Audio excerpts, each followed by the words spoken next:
Boa tarde, bem-vindos a mais um programa Caminhos da Responsabilidade do COPIC, o Conselho Português de Igrejas Cristãs. Neste domingo vamos falar um pouco sobre a liberdade religiosa, vamos falar sobre a nossa situação enquanto nação no que diz respeito à liberdade religiosa, mas também à democracia em particular, e vamos falar também da COP28.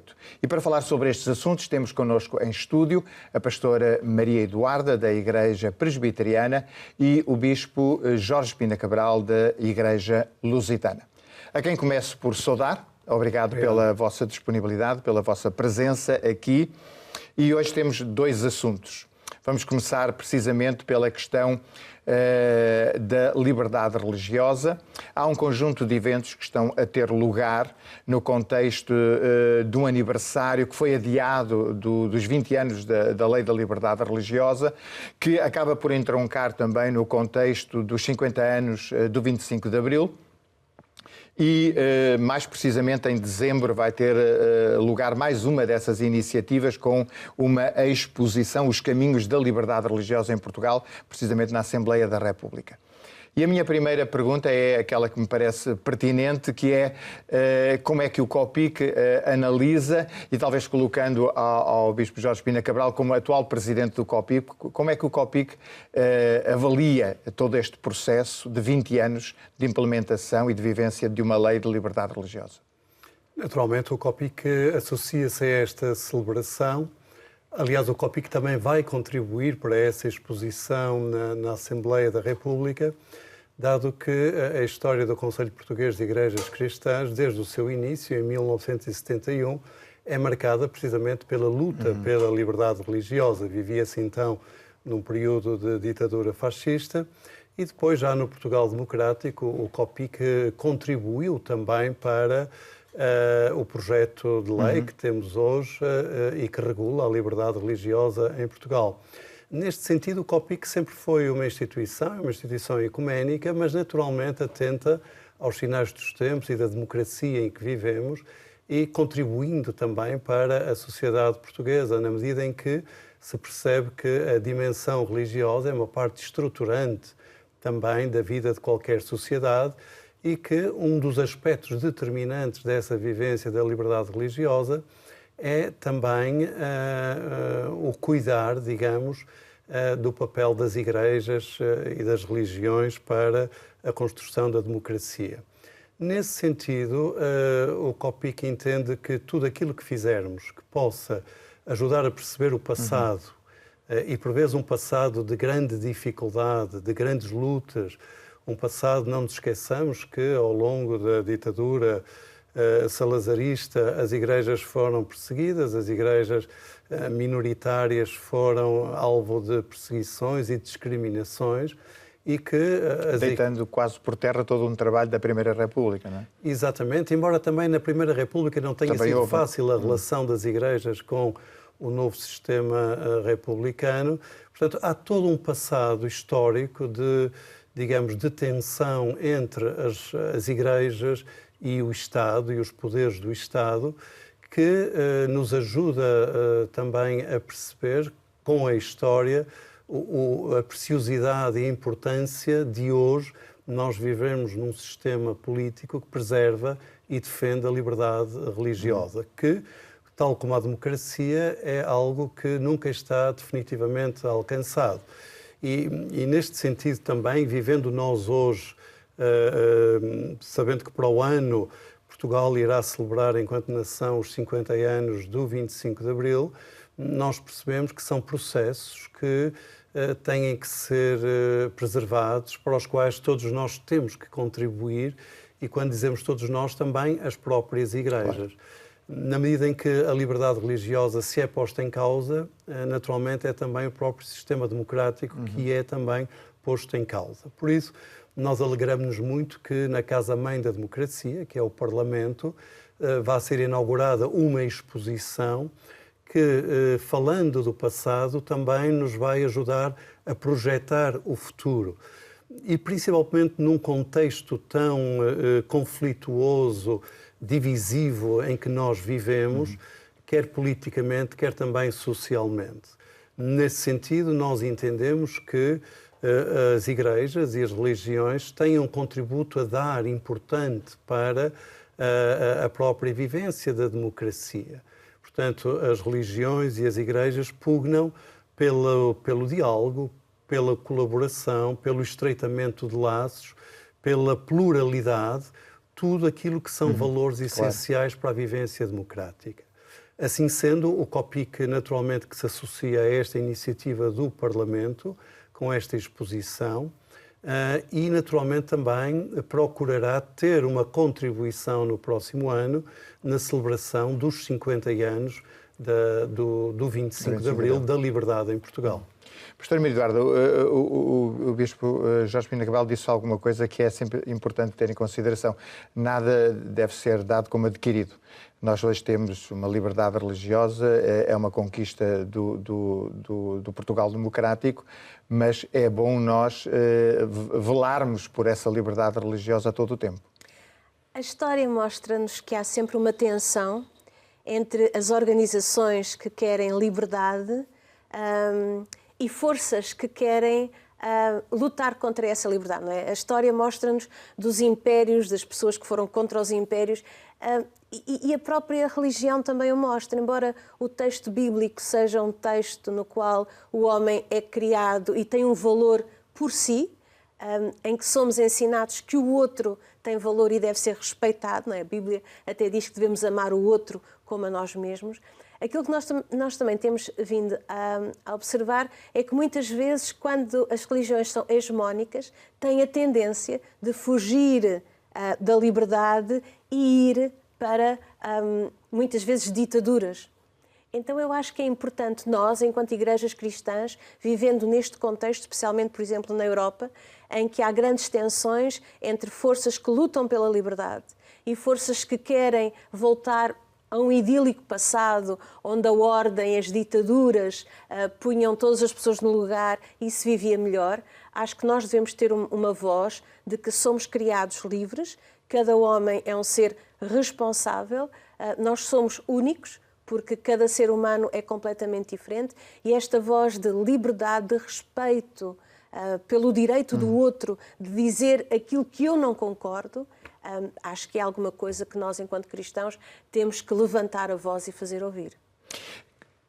Nestes 20 anos de lei de liberdade religiosa, quais são as dificuldades que cada um de vós ainda pressente na aplicação dessa lei ou numa vivência mais plena dessa lei? Eu gostaria ainda, pegando na exposição da pastora Maria Eduarda, de referir este aspecto que me parece ser muito importante, que é o facto das próprias religiões estarem a ser instrumentalizadas pelo poder político em muitos países e em muitos sítios para determinados fins. É talvez uma das formas que hoje nós temos de defender a liberdade religiosa e o papel das igrejas e das religiões na sociedade é precisamente desmascarar essa utilização que existe das religiões e em nome das religiões, até como nós vemos hoje, se estarem a desenvolver guerras. Portanto, as religiões são, digamos, espaços de paz e de cooperação.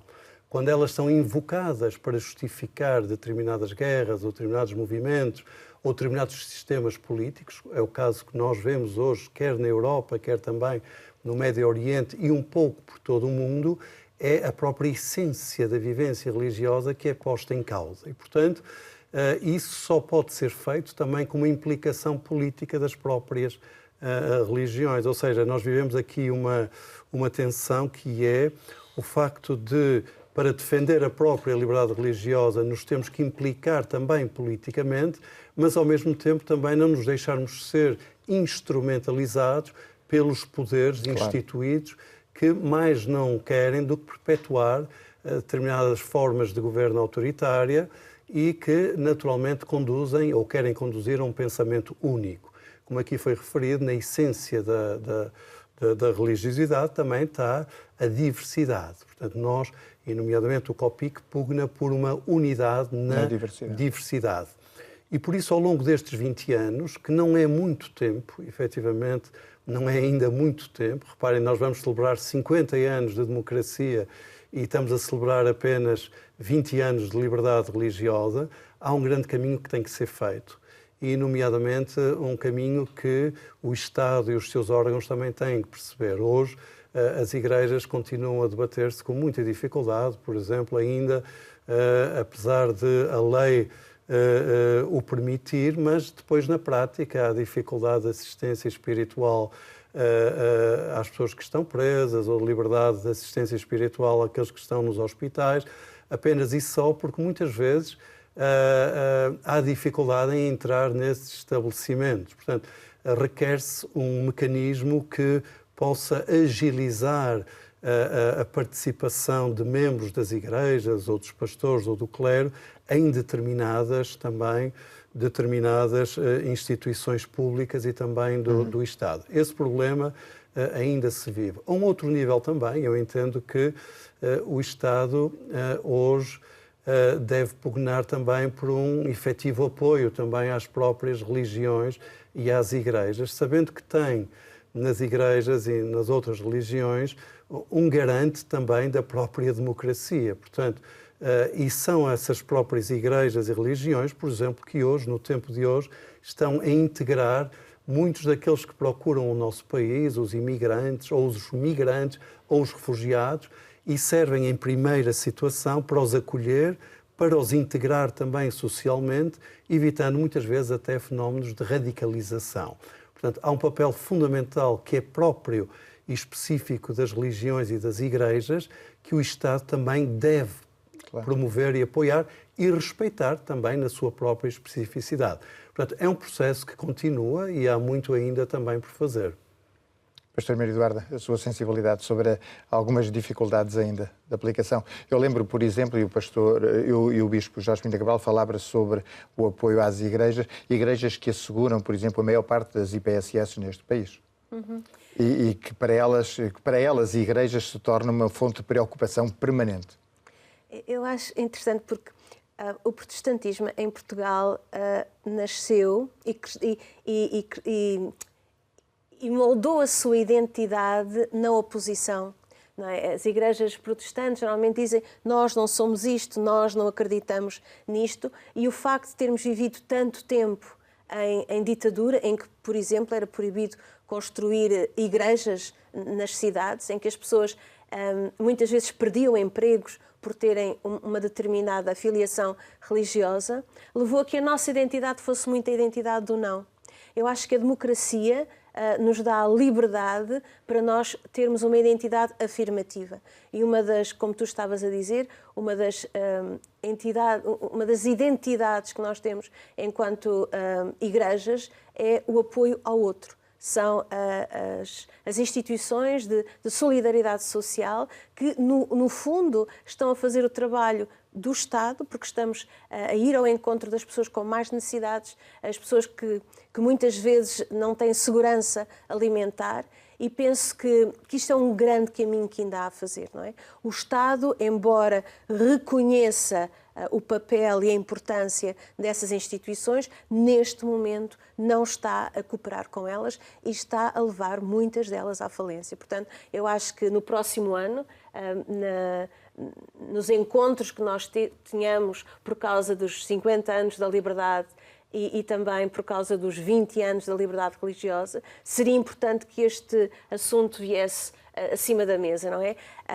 A liberdade do ser humano também tem a ver com ter segurança alimentar, com não sofrer de pobreza, e as igrejas têm estado a suportar numa teia de generosidade os cidadãos portugueses que têm direito a ter comida, a ter uma casa, a terem apoio em casa quando já têm uma certa idade. Claro. E as igrejas estão a ser esse sustento de humanidade do Estado. Um minuto, Bispo Jorge Pinto Cabral, antes de passarmos para o tema da COP28, que é um tema também muito importante. Falamos de democracia, estamos em Portugal a viver um contexto de tensão.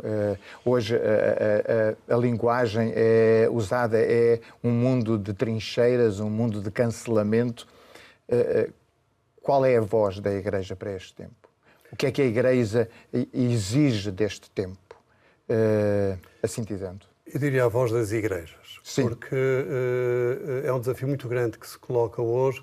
Nós assistimos a discursos que são discursos chamados populistas, que se sustentam fundamentalmente na divisão e no extremar também de divisões e na criação também do medo e da insegurança.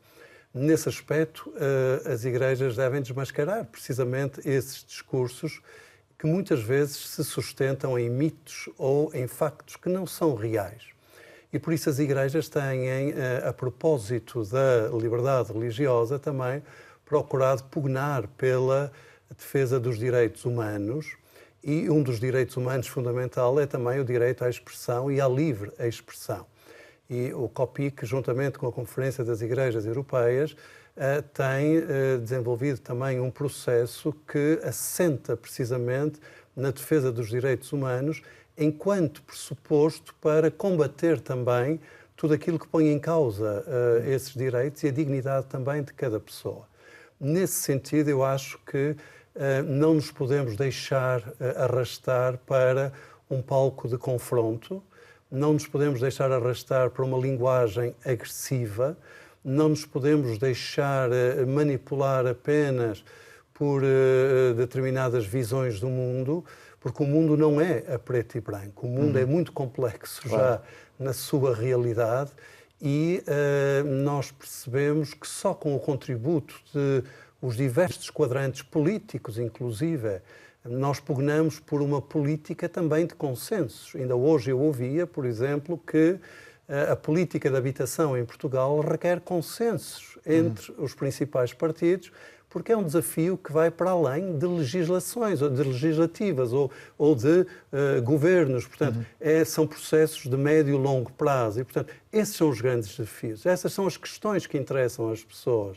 E o que nós queremos também é dizer que nós não podemos tentar simplificar aquilo que efetivamente é complexo e que requer o esforço de todos. Ou seja, as igrejas e as religiões devem até propor-se para serem espaços onde os diferentes agentes políticos possam encontrar espaços também de diálogo entre si. Olha, por que não? As igrejas serem mediadoras e serem promotoras também de fóruns de encontro de pessoas com visões políticas diferentes. Portanto, o facto de termos visões diferentes não significa que não possamos estar unidos naquilo que é essencial. A busca do bem comum. Assim, na essência do cristianismo está a liberdade e o valor do indivíduo. Se nós, por exemplo, formos olhar para o Novo Testamento, cada evangelho tem uma história de Jesus e não foram formatados de maneira a ter uma narrativa. E nós vemos que hoje em dia, ao longo da história, tem havido a tensão entre o poder e a liberdade. Ora, a essência do cristianismo é que eu tenho valor e o outro tem valor. Eu acho que as igrejas têm que defender o direito do outro ter um discurso completamente diferente do meu e que esta questão do cancelamento não Mas finalmente valorizar o diálogo e Exato. O interesse comum de todas as pessoas. Sim, porque no outro que é diferente que eu encontro riqueza e que eu posso ganhar mais conhecimento. O que acontece é que hoje em dia as pessoas tendem a ser estanques, o meu conhecimento é este, eu não preciso de receber outro conhecimento. Mas isso também, se me permite, requer que as próprias igrejas deem também esse exemplo da unidade na diversidade e do próprio diálogo. Daí que o movimento ecuménico, por si, hoje é extremamente importante, porque na sua essência e no seu princípio está o encontro na diversidade. E se as igrejas se encontrarem na sua diversidade, dão um sinal muito positivo para a sociedade enquanto estão inseridas, um sinal de diálogo, um sinal de que é possível estarmos à mesa, é possível estarmos unidos, nomeadamente nas grandes questões que afligem também as pessoas. Bom, a COP28 ainda não começou, vai começar, e nós temos 4 minutos e pouco para expressar, no fundo, não podemos fazer futurologia sobre aquilo que possa sair desta COP28, mas temos certamente expectativas. E a questão ambiental, a questão ecológica é alguma coisa que diz muito às igrejas. Sim, diz às igrejas e as igrejas vão estar presentes na COP. Eu acho que é muito importante sublinhar que as igrejas e as religiões vão estar lá, vão dar também o seu aporte, têm contribuído também para o encontrar de decisões políticas que ajudem efetivamente a inverter aquilo que é uma situação de grande exigência provocada pelas alterações climáticas, a perda da biodiversidade, a poluição, todo um conjunto de sinais que nós hoje também já vemos muito presente. Dizer tão só que esta implicação das igrejas na COP resulta precisamente do facto de que as igrejas têm consciência de que tudo aquilo que existe não nos pertence enquanto pessoas. Deus delegou-nos aquilo que criou por amor, nós somos mordomos, temos responsabilidades e, acima de tudo, nós queremos deixar um futuro àqueles que nos sucedem melhor do que aquele que nós encontramos. Portanto, na nossa implicação de defesa e salvaguarda da integridade da criação está também um cuidado por aqueles que nos vão suceder e pelas próximas gerações, ou seja, é também um ato de amor. O destino da humanidade está entrelaçado com toda a criação. O homem não vai conseguir sobreviver destruindo a sua casa. E nós percebemos que a criação é um ato generoso de Deus que mostra a sua essência. E nós somos os tais mordomos que devemos cuidar. E o que está a acontecer neste momento é que são as pessoas que menos poluem que são as mais afetadas por esta catástrofe ecológica. Portanto, isto também é uma questão de justiça da criação. Nós estamos, o Ocidente rico está, por causa do seu estilo de vida, está a transformar em inferno a casa de muitos seres humanos. Portanto, eu tenho muita esperança nesta reunião, mas sei que vai ser difícil porque isso significa que o mundo rico vai ter que abdicar de algumas coisas. Ora, toda a nossa sociedade nos diz que é possível produzir mais, ter mais, cada vez mais. E enquanto esta ideia de que é possível mais e mais e mais, nós vamos perder muito. Eu penso que se nós nos concentrarmos naquilo que podemos fazer ao nível local, familiar, ao nível das próprias comunidades, nós já estamos a dar um grande passo, porque por vezes a enormidade dos desafios que se nos colocam também leva-nos a ter, às vezes, uma certa incapacidade de ação.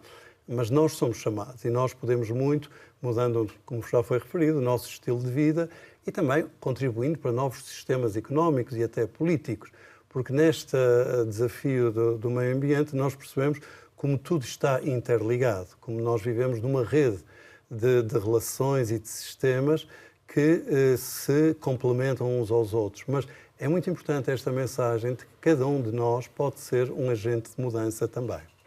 Sim, nós temos uma responsabilidade individual e o pior é quando nós pensamos que são os outros que vão agir nesta catástrofe que estamos a viver, mas eu penso que também as igrejas em conjunto têm que ter uma voz de denúncia e uma voz profética. Por um lado, precisamos de cada um de nós fazer a sua reciclagem e ter um estilo de vida que terá que ser respeitável por causa da criação, mas é importante que nós tenhamos a voz profética de denúncia, porque nós sabemos que os grandes poluidores são as grandes empresas e o grande capital.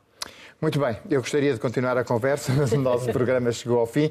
Nós falaremos mais certamente sobre estas questões ambientais, até porque o COPIC tem programas precisamente nessa área.